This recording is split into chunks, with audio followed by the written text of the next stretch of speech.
किस प्रकार से जो है वो अब लद्दाख और हिमाचल के बीच शिक्षा से रिलेटेड जो आपका वहाँ पे। आप जानते ही कि लद्दाख भी हमारी तरह एक हिमालयन रीजन है और कई ऐसी परिस्थितियां हैं, विशेषकर जो हमारा ट्राइबल एरिया है, चाहे उसमें हम लाहौल स्पीति की बात करें, चाहे उसमें हम किन्नौर की बात करें, कई चीजें आपकी कॉमन है। और जैसे पिछले वर्ष भी हम लगभग 2-3 स्टेट्स जो हमारी नॉर्थ ईस्टर्न स्टेट्स है, चाहे उसमें असम की बात करें, चाहे हम उसमें मेघालय की बात करें, हमारा टूर था एजुकेशन विभाग का आपका स्टार प्रोजेक्ट्स के तहत। और इस वर्ष हमने लद्दाख को, क्योंकि हमारा हिमालयन रीजन है और कई चीजें मैंने पहले का कई सिमिलैरिटीज है, कई समानताएं हैं,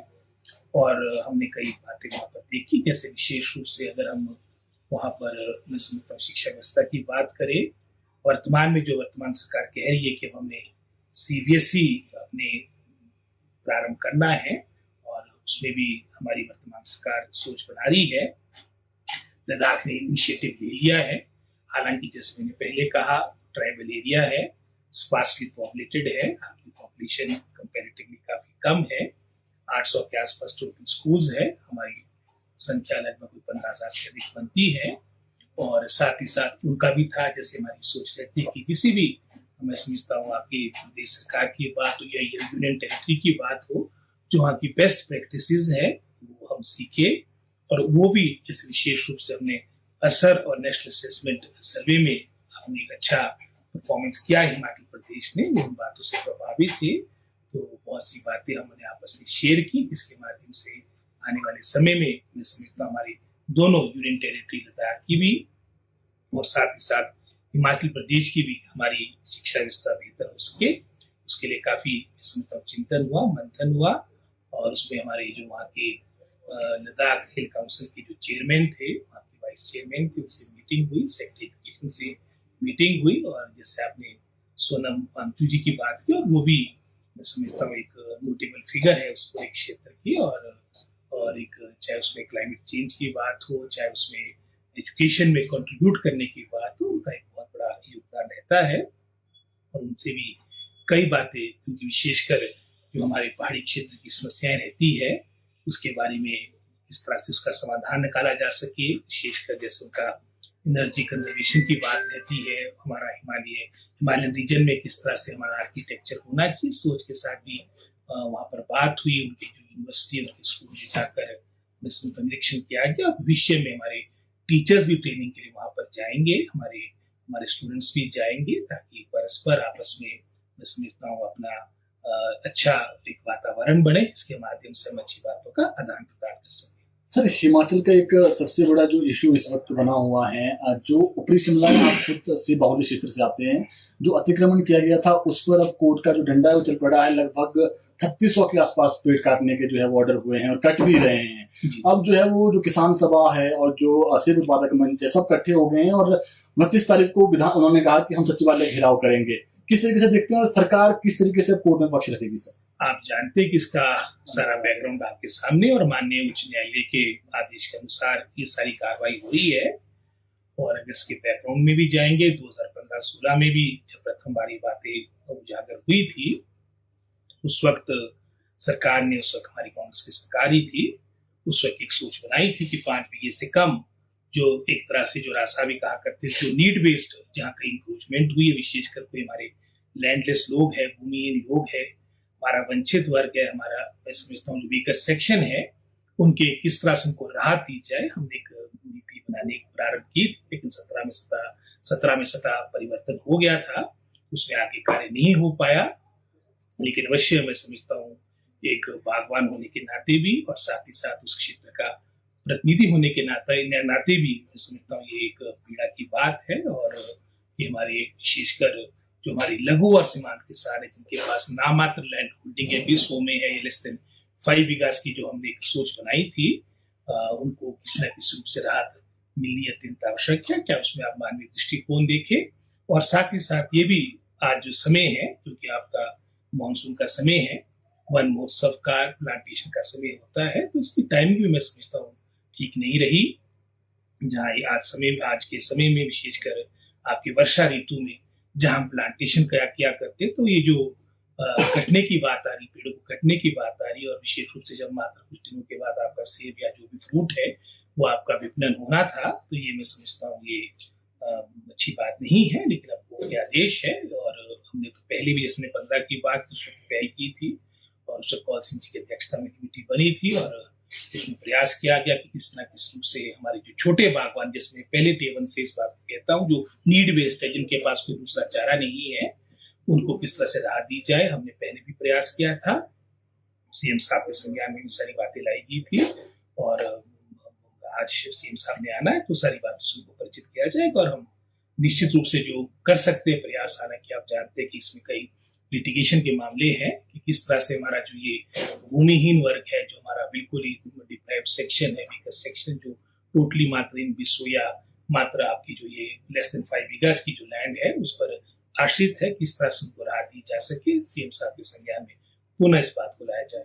सर, क्योंकि स्टेट गवर्नमेंट की एक पॉलिसी भी अपनी है एफआरए के तहत, जो 5 से 10 बीघा तक जमीन देनी है, उसको लेकर प्रचार भी प्रदेश में हो रहा है, तो क्या उसको आधार पर उस चीज को वो भी अंडर कंसिडरेशन थी, और उसमें काफी हमारे जो ऑनरेबल मिनिस्टर है काफी उसका प्रचार भी किया है। और निश्चित रूप में दोनों बातें आपकी, चाहे मानवता की बात हो, चाहे उसमें मैं समझता हूँ इन्वायरमेंट की बात हो, तो दोनों बातों को पहलू को अवश्य मैं समझता हूँ दिमाग में रखना पड़ेगा, क्योंकि मानवता बहुत इम्पोर्टेंट है। और साथ ही साथ अब ऐसे ना हो कि बहुत ही जो हमारा डिप्राइव्ड सेक्शन है वो बिल्कुल ही सड़कों पर आ जाए, और इन सभी बातों को लेके सीएम साहब के संज्ञान में बातें लाई जाएगी। और जैसे आपने एफआरए की बात की, बात पहले से चली है, इसमें अब इसके माध्यम से कैसे समाधान निकले, तो निश्चित रूप में ये भी एक मैं समझता हूँ मामला हमारे विचाराधीन है। राकेश सिंघा ने आरोप लगाया कि सरकार जो है एडवोकेट जनरल कोर्ट के सामने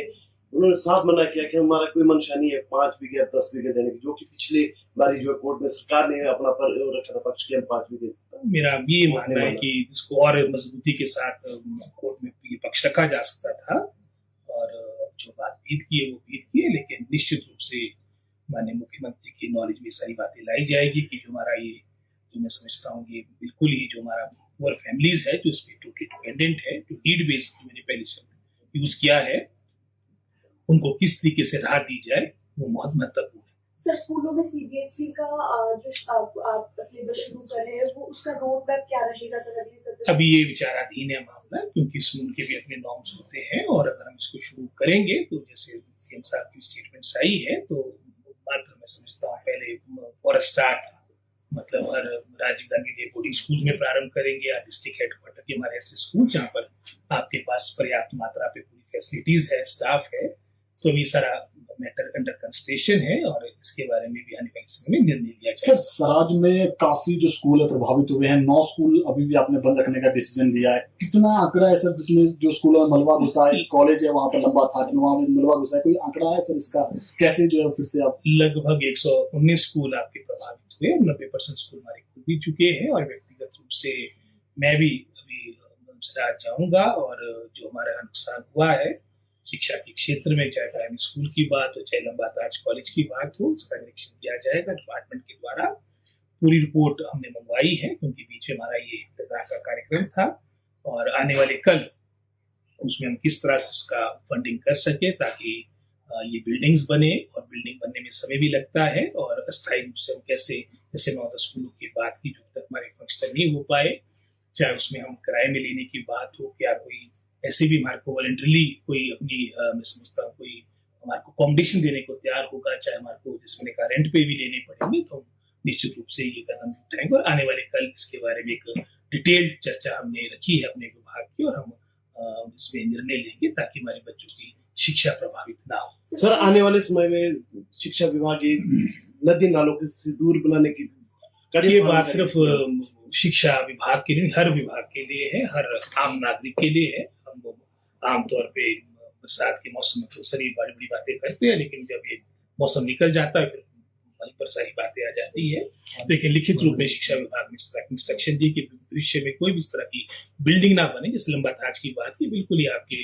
नदी के साथ है, नाले के साथ वो स्थित है, किस तरह की कोई भी मैं समझता हूँ कंस्ट्रक्शन नहीं होनी चाहिए। सर, 2023 में जो आपदा आई थी उसकी राशि अभी मिली है, 2006 करोड़ के खाते में नहीं आई है, अभी भी आपदा ये हजारों करोड़ का नुकसान हो चुका है, अगर आप देखेंगे जी। ऑफिशियली भी 700 करोड़ के आसपास हो चुका है। क्या जो मदद है वो जल्दी मिलनी चाहिए? कल सीएम साहब भी मिले हैं दिल्ली में, केंद्रीय गृह मंत्री से मिले हैं और भी मिनिस्टर से मिले हैं। कैसी मदद चाहिए हिमाचल प्रदेश को? क्योंकि मदद का तो मतलब ये होता है कि जो आपको फौरन मिले। 2023 की मदद अगर 25 के अंत में मिले और उसमें भी कई इफ्स एंड बट्स लगा लो तो कोई मदद नहीं होती है।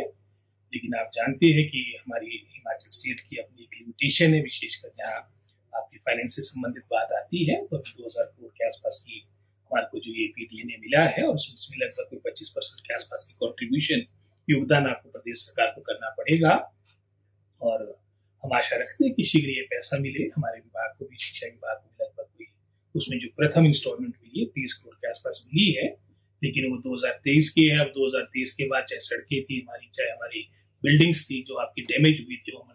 स्टेट बजट से या अन्य मदद से उसका कार्य कर दिया है। लेकिन जो कंडीशन रखी वो 2023 की रखी कि जो आपने उस वक्त रिपोर्ट किया होगा, अब 2 साल तक तो कोई काम आपका घर में रह नहीं सकता है। अगर आपकी स्कूल की बिल्डिंग जहाँ प्रभावित हमारे बच्चे हो रहे तो हमने बनाकर दे दी है, जैसे विशेषकर प्राइमरी स्कूल की बात हो। तो वर्तमान में एक तरह से मैं समझता हूँ अनटाइड फंड की आवश्यकता प्रदेश सरकार को है, जो वर्तमान में जैसे हमारे सराज विधानसभा क्षेत्र में या फिर नाचन विधानसभा क्षेत्र में या आपके करसोग विधानसभा क्षेत्र में इतना नुकसान हुआ, ताकि हम वो पैसे का उपयोग वहां भी कर पाए। हमसे जुड़े रहने के लिए हमारे YouTube चैनल को सब्सक्राइब करें और नई वीडियो की नोटिफिकेशन के लिए बेल आइकॉन को दबाएं। अगर आप ये वीडियो Facebook पर देख रहे हैं तो लाइक जरूर करें और ज्यादा से ज्यादा शेयर करें। इसी तरह के और भी अपडेट्स के लिए फॉलो करें हमारा Instagram पेज himachal.ke।